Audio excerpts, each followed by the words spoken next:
Biko gwa anyị afa gị. Afọ m bụ John Ifudu. Ị bụ onye ebe? Abụ m onye Enugwu Eke n'Eke Edi Local Government. Biko kedu ihe ị nwere ike ịgwa anyị a na-emebu unu tata? Ihe a na-eme bụ oriri ịgwa nshi Eke bụ a na-eme village by village. Enugwu Eke bụ ihe a na-agwa na ya chọrọ okwu bụ ihe anyị nọ. Kedu ihe ị nwere ike ikwu gbasara mmemme a na-eme tata?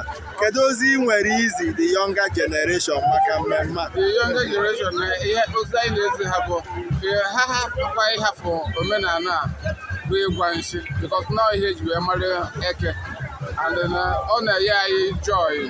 Ọ ya bụ highest Christmas and New Year and Easter ndị Eke.